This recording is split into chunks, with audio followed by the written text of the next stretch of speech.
Daniel. This is Coop, and welcome to the tour of my Ford Transit. Come on in.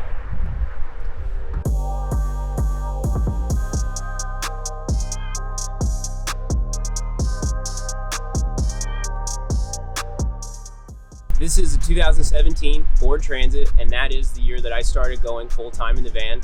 So from there to now, this is going into my 6th year in 2022. It's a cool morning here in the Pacific Northwest, and with this wind, I think we're gonna bring the tour inside just so I can warm up and so you don't hear as much wind. Come on in. All right, I wanted to show you guys the kitchen.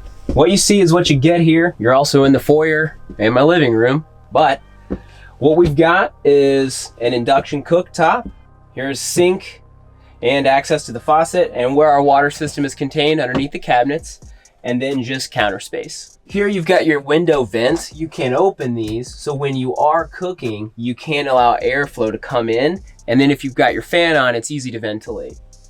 I do very much appreciate that, because if you cook some amazing Pacific Northwest salmon, you don't want your van smelling like it the rest of the day or week. For cooking, running the fridge, or boiling water for coffee, all of that runs off of the electrical system in the van. As for cabinetry, if it's over the kitchen galley, it's my dry goods. So if you would want access to your food, that's what I have set up.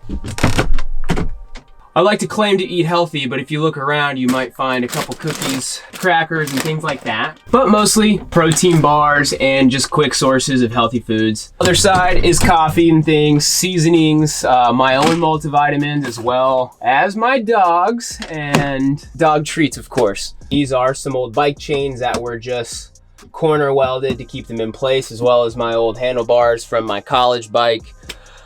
I had them, I used them. It was just stuff that I figured could be upcycled into use into the van. Here is the water system. 3 tanks of fresh water at 7 gallons apiece, and if needed, a gray water tank, which I don't have in use right now. Water pump back there, and mostly just storage and places to keep things. So of my drawers here, the ones that are closest to the kitchen are more related to cooking, storage, utensils, etc. Those just have a lock that when they go in, they stay. So it typically just takes a little bit of a tug to get them out. Maybe the only design flaw of the van is that it's difficult to get into that chair, but if you set the table up after your dinner date is in place, you're good to go. A little bit of a home office when I do need to work on the computer, and it has been great to have a good space to spread out and have an opportunity to be comfortable and not necessarily in a cafe or having to search out Wi-Fi spots. This is a solar remote that does tell you battery voltage and the output that you're asking of it. If the blue light's on, you have access to using them here in the van. If off, you're not getting any use of the induction stove or the outlets. Here is a readout based off of how much you have in the house batteries at any given time, and conveniently another USB outlet if you do need to charge. That here is just a night light. I rarely use it because the lights are right there and they're right in your face. Another design flaw if I had to admit it. And then of course the S-bar heater, which is how we stay warm here in the winter, and a remote for the lights. Coop hopped up on the bench for us so we can get into the fridge. Okay, so this is a 130 liter truck fridge, and it's pretty big for its size. I like it just because it does have stuff to keep things from sliding and rolling. This is a common noise you hear. That's why I have it packed the way it is. It's definitely packed to eliminate that style of noise.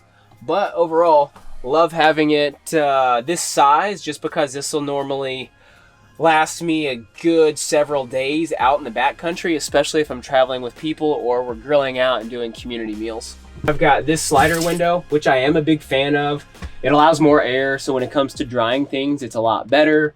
I do not think it looks as good from the outside, but this does seem to be more reliable, and I have really enjoyed having the ability to quickly open it if someone's knocking on the van, and I can stare at them face to face. I do keep some books and some other things, couple of beanies, additional stuff just where it can be stored. Always a blessing in van life. And the Transit How it's different, it does have a bit more room here outside the slider door, provided I can't stand there based off of the height. But I did add a hangboard just so I have a bit of a home gym. So that's been a great feature to have as well.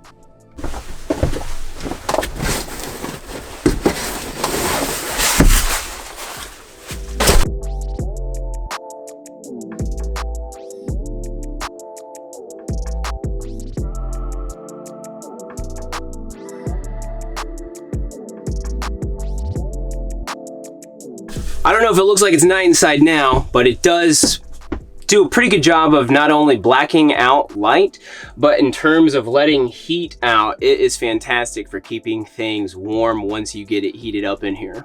This is a queen memory foam mattress. When I first had it in here, I noticed I just wanted more space, so I did shrink down to the 6-inch after being in here long enough. I didn't want the 8 or the 10-inch because your space to move around just decreases. I do have my best nights of rest in here, and this firm memory foam has been absolutely what I've loved about calling this home. So we are now running with the fan. And that is a style of Max Air that also has the rain hood, so it will not close in the rain. You will notice that I have an AC plumbed in at this time. It was something that I planned in advance, knowing that there's a chance I may be in a hot climate. I'm from Tennessee, and I've also hovered around the Red Rock Desert a good bit. And in that scenario, just knowing that if I had the option to plug in to keep my dog safe and keep the van cooled off, I wanted to have that as an option. Here's the back of the van, and that is my power outlet to plug in if I needed shore power from a home or an RV power post.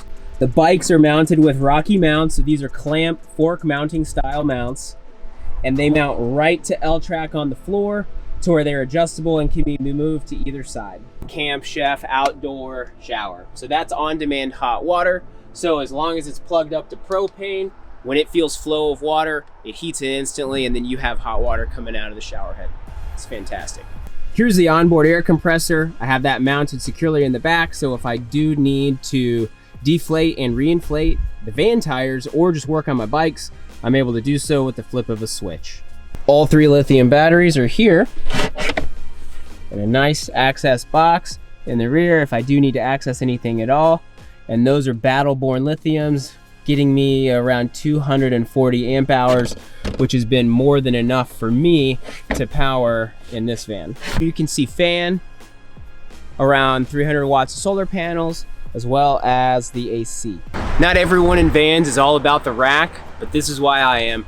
I love to use my camera, get out, try to capture some of the scenery, and I just enjoy more livable space.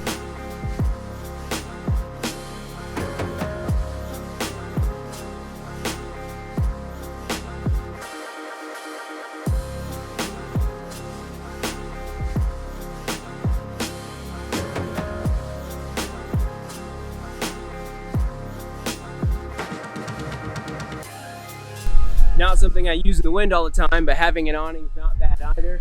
Sets up with one person and it's quite nice for getting some shade when you need it. It also does increase more livable space when you are hitting a good amount of rain, which isn't uncommon out here in Washington. If you were wanting to shower and get some privacy, these magnets here have been fantastic. If it's not too windy and you have to do a shower that's a little bit in a public place and you can't just bare ass it out into the woods, I do recommend having a curtain just so you don't get flagged as being publicly indecent. So with ease, this has been nice, albeit I'm parked a little slanted so it looks like it's pretty close to revealing my undercarriage, but I do try to have something that allows privacy just so at least no one's offended when you're showering, right? I keep this back here in one of these Velcro containers just so it's always handy, and if it needs to dry, maybe I'll make sure it's in the sun or pull it out so it can hang dry and make sure I don't get any mildew.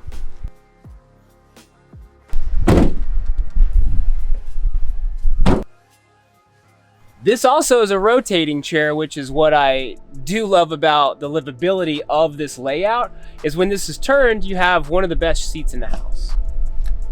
Watch out, buddy.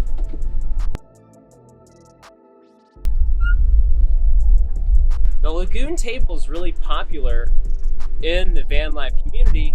So with that here, I had a table made to where I can have an additional desk. Pretty simple design here. It does rotate in and also around if you needed it. So if you are doing computer work, it's quite comfortable. It is very sturdy once on.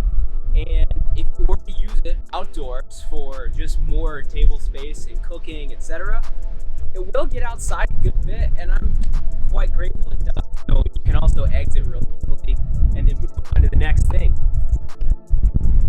And after covering the workspaces, I did want to show you the lounge spaces as well. If it's not here enjoying things, I'm normally going to be on my feet and outside, but when it does come to winding down, I have been so pleased with how this bed does seem to manage sleeping sideways but lounging this way.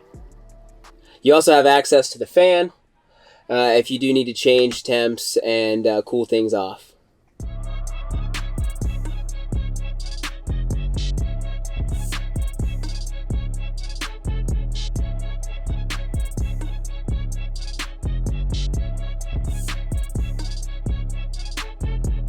Thanks for coming along for the tour. Glad you got to see my cozy cabin adventure wagon.